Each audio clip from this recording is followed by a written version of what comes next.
குத்தாலத்தில் புதிய பேருந்து நிலையம் கட்டுவதற்கான அடிக்கல் நாட்டு விழா பூமி பூஜையில் காலணி அணிந்து நின்றதை உணர்ந்த பின் காலணியை கழட்டி பூஜையில் பங்கேற்ற அமைச்சர் KN நேரு மறைந்த அமைச்சர் கோசிமணி சிலைக்கு மாலை அணிவித்து காரில் புறப்பட்ட போது வழிமறிக்க முயன்ற குடிமகன்களால் பரபரப்பு ஏற்பட்டது. மயிலாடுதுறை மாவட்டம் குத்தாலம் தேர்வுநிலை பேரூராட்சியில் நகராட்சி நிர்வாகத்துறை அமைச்சர் KN நேரு, பிற்படுத்தப்பட்டோர் நலத்துறை அமைச்சர் CV மெய்யநாதன் ஆகியோர் கலைஞர் நகர்ப்புற மேம்பாட்டு திட்டத்தின் கீழ் 2.96 கோடி ரூபாய் மதிப்பீட்டில் நவீன வசதிகளுடன் கூடிய பேருந்து நிலையம் கட்டிடம் கட்ட அடிக்கல் நாட்டி பூமி பூஜை செய்தனர். இந்த நிகழ்ச்சியில் பேசிய அமைச்சர் KN நேரு கூறுகையில், தமிழகத்தில் உள்ள 479 பேரூராட்சிகள் கூட்டு குடிநீர் திட்டம் செயல்படுத்தப்பட்டு வருகிறது. பேரூராட்சிகளுக்கு ஒவ்வொரு ஆண்டும் 3800 கோடி வழங்கப்பட்டுள்ளது. நகராட்சிகளில் 158 இடங்களில் புதிய பேருந்து நிலையம் கட்டப்பட்டு வருகிறது. 17,000 கிலோமீட்டர் அளவிற்கு சாலைகள் போடப்பட்டுள்ளது. திமுக ஆட்சியில் 1.30 கோடி மக்களுக்கு கூட்டு குடிநீர் வழங்கப்பட்டுள்ளது. 78 லட்சம் மக்களுக்கு குடிநீர் வழங்க பணிகள் நடைபெறுகிறது. இந்த பணிகள் நிறைவடைந்தவுடன் 6 கோடி மக்களுக்கு கூட்டு குடிநீர் வழங்கப்பட்டிருக்கும். முதலமைச்சர் ஆண்டிற்கு 25,000 கோடி நகராட்சி துறைக்கு வழங்குகிறார். அதில் 17,000 கோடி வளர்ச்சி திட்ட பணிகளுக்கு பயன்படுத்தப்படுகிறது. குத்தாலம் பேரூராட்சியில் 5 ஆண்டுகளில் 36 கோடியே 18 லட்சம் மதிப்பீட்டில் வளர்ச்சி திட்ட பணிகள் மேற்கொள்ளப்பட்டுள்ளது. உள்ளாட்சித்துறைக்கு தமிழக முதல்வர் 51,000 கோடி வளர்ச்சி திட்ட பணிகளுக்கு நிதி ஒதுக்கீடு செய்கிறார்.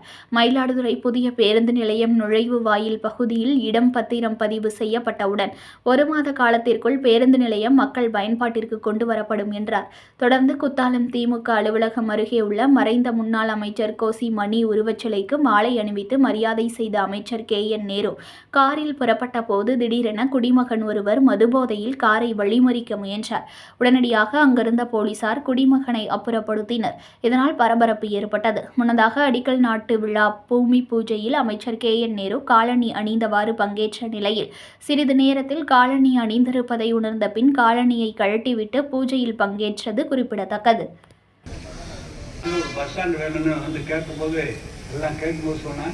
உங்கள் ஊருக்கு இல்லாதாயா எது வேணாலும் நீங்கள் எடுத்துங்க அப்படின்னு சொன்னான். அப்போ தான் இந்த இடத்த நம்முடைய மாவட்ட ஆட்சித்தலைவரிடம் சொல்லி, மாவட்ட ஆட்சித்தலைவர் முன்னால் இருந்த மாவட்ட ஆட்சித்தலைவர் அவர் தான் இதை ஒதுக்கி தந்தார். இந்த இடத்தை ஒதுக்கி தந்தால் நான் கூட்டுறவுத்துறை அமைச்சராக இருந்தபோது இந்த லைப்ரரி கட்டப்பட்டது என்று அண்ணன் கல்யாணம் அவர்கள் சொன்னார்கள். அன்றைக்கு தான் கூட்டுறவுத்துறையில் அந்த இடம் கொடுத்தீர்கள் என்று சொன்னார்கள்.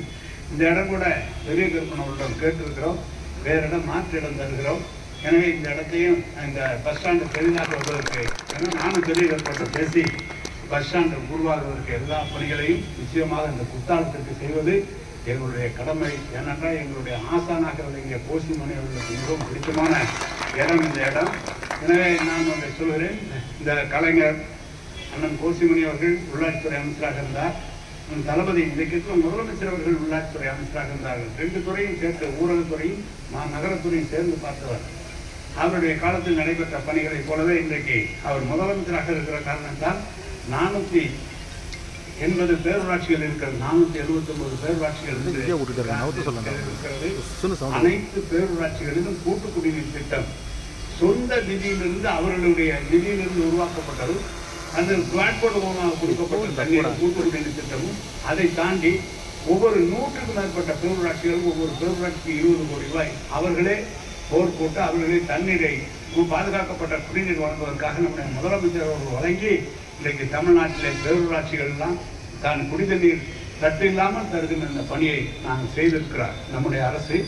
அதோடு மட்டுமல்ல, இந்த மாதிரி பஸ் ஸ்டாண்ட் இருக்கிற மாதிரி 20க்கும் மேற்பட்ட இடங்களிலே புதிய பேருந்து நிலையங்கள், பழைய பேருந்து நிலையங்களை புதுப்பிப்பது, புதிய மார்க்கெட் கற்றுக் கொடுப்பது, பழைய மார்க்கெட்டை தரமுயர்த்தி தருவது, சாலைகளை போடுவது, ஸ்ட்ரீட் லைட்ஸ் கொடுப்பது என்றெல்லாம் இன்றைக்கு பேரூராட்சிகள் எந்த காலத்திலும் இல்லாத அளவுக்கு நம்முடைய தளபதியுடைய ஆட்சியில் இன்றைக்கு ஒவ்வொரு ஆண்டும் 3,800 கோடி, இந்த ஆண்டு 3,800 கோடி, 480 பேரூராட்சிகளுக்கு 3,800 கோடி நம்முடைய முதலமைச்சர் வழங்கியிருக்கிறார்கள். அதில் தான் இந்த பணிகள்லாம் பல இடங்களில் நடைபெற்றுக் கொண்டிருக்கிறது. 6 பேரூராட்சிக்கு மட்டுமல்ல, நகராட்சிகளிலும் இதுவரை கிட்டத்தட்ட 158 இடங்களிலே தமிழ்நாடு முழுவதும் பேருந்து நிலையங்கள் கட்டப்பட்டு வருகிறது. கட்டப்பட்டு முடித்து திறக்கப்பட்டிருக்கிறது. அதே மாதிரி மார்க்கெட் கட்டப்பட்டிருக்கிறது. அதே மாதிரி கழிவறைகள் கட்டப்பட்டிருக்கிறது. மழைநீர் வடிகால்கள் கட்டப்பட்டிருக்கிறது. சாலைகள் குறிப்பிட்டு 17,000 கிலோமீட்டர்கள் சாலைகள் போடப்பட்டிருக்கிறது. இது நகராட்சி துறையிலும் பேரூராட்சியிலும் 17,717 கிலோமீட்டர் அளவுக்கு சாலைகள் போடப்பட்டிருக்கிறது. இன்னும் சொல்ல போனால் கூட்டு குடிநீர் திட்டம் தமிழ்நாட்டிலே தலைவர் கலைஞர் அவர்கள் 1972 தமிழ்நாடு கூட்டு குடிநீர் வடிகால் வாரியத்தை தொடங்கினார்கள். அவர் தொடங்கிய காலத்திலிருந்து 72 இதுவரை 40-50 ஆண்டு காலத்திற்கு தமிழ்நாட்டில் வெறும் 4,28,00,000 மக்களுக்கு தான் கூட்டு குடிநீர் திட்டத்தின் மூலமாக பாதுகாக்கப்பட்ட குடிநீர் வழங்கப்பட்டது. இப்போது இந்த ஆட்சியிலே கலைஞர் நம்முடைய தளபதி ஆட்சியிலே 1,30,00,000 பேருக்கு புதிதாக வழங்கப்பட்டு விட்டது. 77,00,000 பேருக்கு இப்போது நடைபெற்றுக் கொண்டிருக்கிறது. விரைவிலே இந்த கூட்டு குடிநீர் திட்டம் அது நிறைவேற்றப்பட்டு 6 கோடி மக்களுக்கு மேலாக பாதுகாக்கப்பட்ட குடிநீர் திட்டம் நம்முடைய ஆட்சியிலே தளபதியுடைய ஆட்சியிலே வழங்கப்பட்டு விடும். அதுவும் எப்படி எங்களுக்கு உத்தரவிட்டிருக்கிறார்கள் சொன்னால், மதுரையிலே நேற்று 3,000 கோடி ரூபாய் அளவிலே கூட்டு குடிநீர் திட்டம் திறந்து வைத்தார்கள். திறந்து வைத்த போது எங்களாம் கேட்டாங்க, ஏதாவது சும்மா நாச்சு டேங்கை கட்டிட்டு என்ன திறக்க சொல்லக்கூடாது, நீ எவ்வளவு பேருக்கு நீங்க கொடுத்துருக்கீங்க பைப் லைன் கேட்டாரு. 2,57,000 குடும்பங்களுக்கு பைப் லைன் கொடுக்கப்பட்டு விட்டது. 750 குடும்பம் 75,000 குடும்பங்களுக்கு ஊரக குடிநீர் திட்டம் கூட வழங்கப்பட்டிருக்கிறது என்று சொன்னவுடன் தான் திறந்து வைத்தார். கோவை, திருச்சி, சென்னை, அதே போல மதுரை, சிவகங்கை மாவட்டம், ராமநாதபுரம் மாவட்டம், திண்டுக்கல் மாவட்டம், தூத்துக்குடி மாவட்டம், அங்க இருக்கின்ற நம்முடைய கன்னியாகுமரி மாவட்டம் என்று அனைத்து இடங்களிலுமே பாதுகாக்கப்பட்ட குடிநீர் திட்டங்கள் புதிதாக தொடங்கப்பட்டு வழங்கப்பட்டு வருகிறது.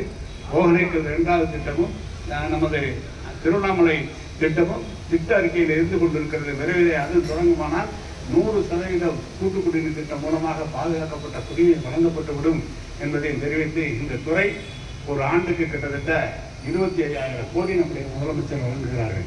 25,000 கோடியில சம்பள பணம் அப்படி எப்படி போகின்ற போது நேரடியாக வளர்ச்சி திட்டங்கள் இங்கு வருகிற போது 17,000 கோடி வளர்ச்சி திட்டங்களாக வருகிறது.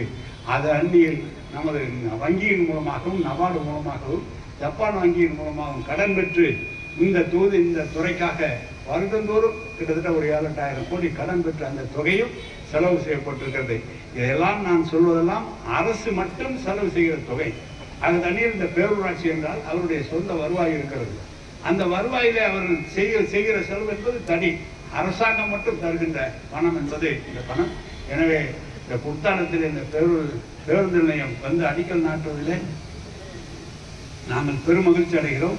இந்த பேரூராட்சிக்கு என்று சாலை பணிகள், பள்ளி மேம்பாட்டு பணிகள் என்றும் கிட்டத்தட்ட 365 லட்சம் 365,59,000 சாலை பணிகள், நவீன எரிவாயு தகன மேடை 13 இடங்களில் 827 லட்சமும், அதே போல சாலைகள் பணிகள், புதிய வணிக வளாகம் கட்டுதல், பள்ளி மேம்பாட்டு பணிகள் மற்றும் இதர பணிகள் 12 பணிகள் 828 லட்சமும், அதே போல சாலைகள், குளங்கள், மேம்பாட்டு பள்ளிகள் மேம்பாடு மற்றும் புதிய பாலம் கட்டுதல், தோப்பு தெருவு மற்றும் இதர பணிகள் 14 பணிகள் 1,018 லட்சமும், புதிய பேருந்து நிலையம் கட்டுதல், சாலைகள் அமைத்தல், நாய் கருத்தடை மையம் கட்டுதல், பள்ளி மேம்பாட்டு பராமரிப்பு பணிகள் மற்றும் இதர பணிகள் 7 பணிகள் 580 லட்சமும் ஆக மொத்தம் 36,18,85,000 இந்த குத்தாலம் நகராட்சிக்கு பேரூராட்சிக்கு மட்டும் வழங்கப்பட்டிருக்கிறது. எனவே இந்த அளவுக்கு பணிகள் நகராட்சியாக இருந்தாலும் ஊரகத்துறை இருந்தாலும் வருஷத்துக்கு 1 லட்சம் வீடுகள் கட்டுகிறார். பட்டா தருவது மட்டுமல்ல, ஆண்டுதோறும் 1 லட்சம் வீடுகள், இப்போது 2 லட்சம் வீடுகள் முடிய போட்டு 3வது லட்சம் வீடுகள் கொடுப்பதற்கு நம்முடைய ஊரகத்துறை மூலமாக செய்திருக்கிறார்கள். உள்ளாட்சித்துறையிலே ஒன்றுபட்ட உள்ளாட்சித்துறையிலே கிட்டத்தட்ட 50,000 கோடி 51,000 கோடி ஆண்டுதோறும் வழங்கி வருகிறார் நம்முடைய முதலமைச்சர். தமிழ்நாட்டில் அதிகமான பள்ளிக்கல்வித்துறைக்கு 48,000 கோடி என்று சொன்னால், ஒன்றுபட்ட உள்ளாட்சிக்கு 51,000 கோடி கிட்டத்தட்ட நம்முடைய முதலமைச்சர் வழங்கி வருகிறார்கள். எனவே சட்டமன்ற உறுப்பினர்கள், அமைச்சர் பெருமக்கள் எல்லாம் என்ன பணி கேட்டாலும் அந்த பணிகளை நிறைவேற்றுகிற ஒரு துறையாக நம்முடைய முதலமைச்சர் அவர்கள் வழங்கி வருகிறார்கள். அந்த வகையில தான் இந்த குத்தாலம் பேரூராட்சியிலே இன்றைக்கு பணி தொடங்கப்பட்டிருக்கிறது. சிறந்த முறையில் விரைவிலே கட்டி மக்கள் பயன்பாட்டில் கொண்டு வர வேண்டும் என்று உங்களை எல்லாம் அன்போடு வாழ்த்தி, வருகிற இந்த நிகழ்ச்சியிலே கலந்து கொண்டிருக்கிற ஒன்றிய நகர பேரூராட்சி செயலாளர்கள், பொதுமக்கள், இங்கு இருக்கிற வியாபாரிகள் அனைவருக்கும் இந்த துறையின் சார்பாக என்னுடைய வணக்கத்தை, நன்றியை தெரிவித்துக் கொள்கிறேன். வணக்கம், நன்றி.